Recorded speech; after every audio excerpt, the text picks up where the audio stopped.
But hey guys, Mr. Sluggish here, and we're back on the KLR. A beautiful day for a ride today, absolutely beautiful. So I thought I might take a bit of a spin out on the dirt road towards the river and have a quick chat about the KLR. So let's talk about it. Let's talk KLR today. Now I was thinking, the KLR for me is a great bike, but there are some things that, the things that are good about it can also be those that are not good about it as well. So I'm going to kick off. I'm going to try and name a few and see what you think down in the comments. Now don't get me wrong, I'm happy with my KLR. It's the bike for me at the minute. But here we go. Number one, it's cheap. And that's a good thing. However, that also plays against it in some ways too, because if you read all the reviews about the KLR, they all pretty much say excellent value for money, gets the job done, cheap, gets it done basically. But sometimes when you ride bikes, you don't necessarily just want to get the job done. Sometimes you want something a little bit fancier, a little bit faster, a little bit better looking, so even though the KLR is cheap,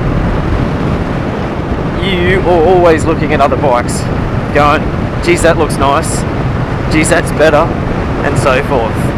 And that's not a bad thing against the KLR, it's just one of those things.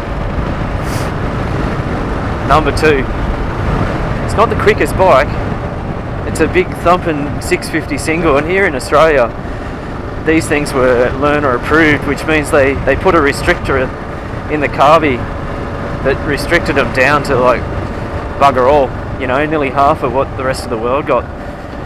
So unless you de-restrict it, they're fairly slow bike. And for me at the minute, just getting back into bikes, that wasn't a bad thing, but I'm at the point now where I'm starting to think about the next step, de-restricting it and getting a bit more power and that sort of thing. And then you start looking at some of the other adventure bikes. You've got your big twins and things that are putting out a heap more horsepower this, and you're always thinking, well, do I need more?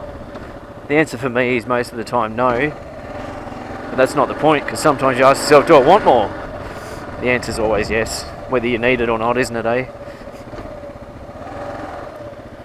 Oh, hook around here, I think that's a bit of private property, to be honest. Anyway,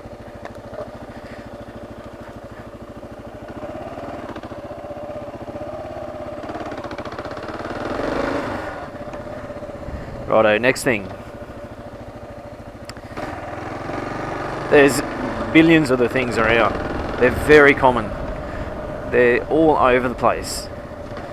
So that means, the resale on the bike's not huge. And the worst thing is they've been discontinued now, so, people are moving on to other things, bigger and better things, and the poor old KLR looks like it's going to be destined to be that budget bike every time. Which is a good thing if you're looking to buy, but when you go to sell, maybe not so much.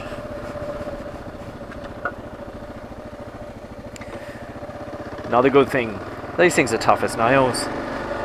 Well, so far anyway, what I can tell. They're pretty bulletproof. They are water cooled though. Unlike the DR650, which I think is air cooled, and to be honest that'd be more simple again, but these things are fairly indestructible, and the parts to fix them up are cheap, which is good as well. So I'd actually, if people were asking me who would I recommend this bike to, I'd recommend the bike to those who don't have a lot of money to throw around and may had a motorbike and just want something that will do the job. It'll go on the freeway, no worries at all. Those who maybe want to dip their toes into adventure bike riding or adventure touring. This is not a motocross bike, just so you know.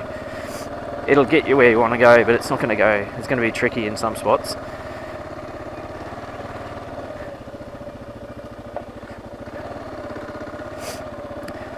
Maybe bigger guys,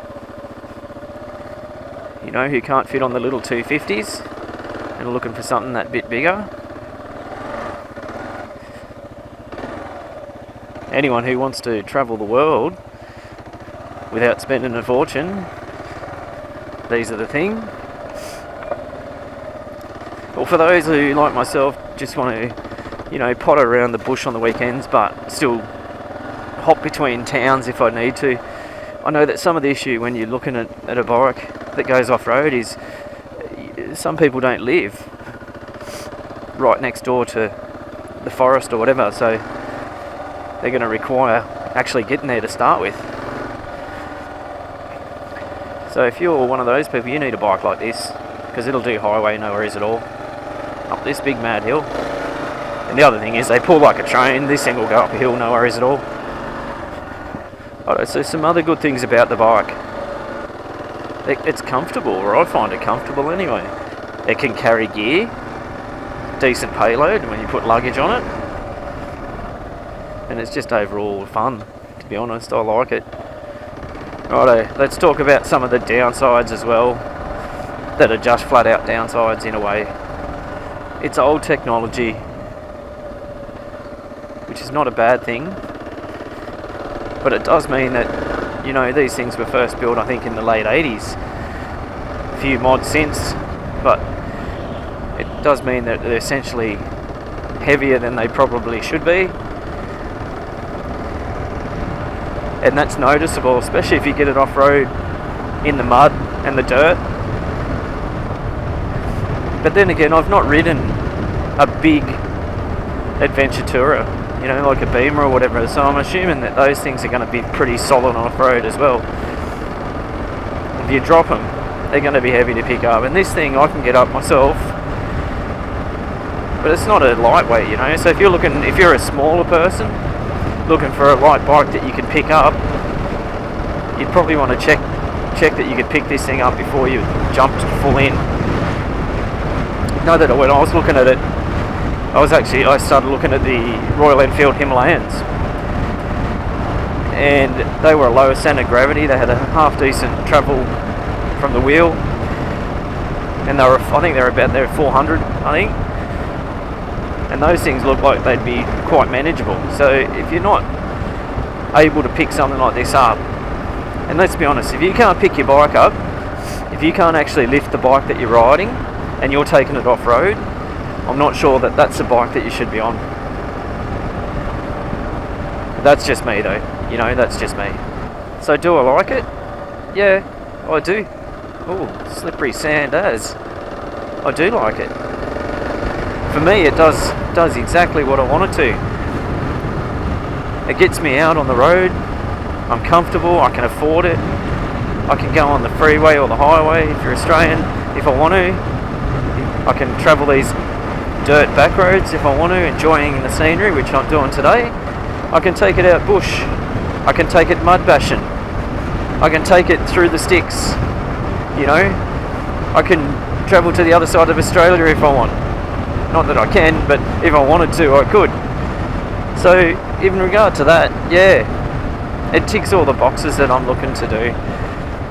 Is it my forever bike? Probably not. Because, like everyone else, you always want something else, don't you? And I don't think anyone ever has a forever bike anyway. It'd be quite rare. It would be fairly rare. But at this stage, this is the one I'm at. Now, if you watch my channel, you'll actually see that I've dipped my toes into fixing up another bike. And if you're talking polar opposites, that's my other bike. I recently bought a 1974 Suzuki GT125. So it's a little small framed bike. It's registerable. It's a twin cylinder 2-stroke kickstart only bike. So if you want a polar opposite to a KLR 650, that'd be the one. So anyone who's interested in that, check that out. There's a couple of videos on the channel as it is. I've taken it back to frame and in the process of putting it back together, and And that thing will eventually get a run too, and we'll see how it goes. It'll probably end up on these dirt roads too, knowing me, but anyway. What a beautiful day. What a beautiful day. For those who are watching overseas, I'm in Australia, and this is the countryside that is everywhere where I live. So fairly flat, bunches of trees. We're near the river. I'm in New South Wales, Australia. Not far from the Murray River. But these type of roads that I'm on at the moment, this is to me KLR 650 territory. This is what they're built for. They do everything, but they do this the best. You know, and you see I'm not punching along flat out. I'm no racer. I'm doing 70, but I could easily crack along these dirt roads and feel confident, feel solid that it'd plant itself, no worries at all, and that it's not going to tip over. Mind you, when I did get the bike, it had road oriented tyres, and I wouldn't have come on these back roads like this with those on them. They were shocking. Anyway, if you like this sort of thing and you own a KLR, let me know. What do you use your KLR for? Why did you buy it? Are you still happy with it? Are you one of the faithful who'd buy another one or have bought more than one over their time and just keep cycling through? Have you sold your KLR and then regretted it? Have you broken your KLR? Anyway, thanks for watching. Hopefully next time, and if you're interested, remember to check out the my build video of my new bike as well while we're going. See ya.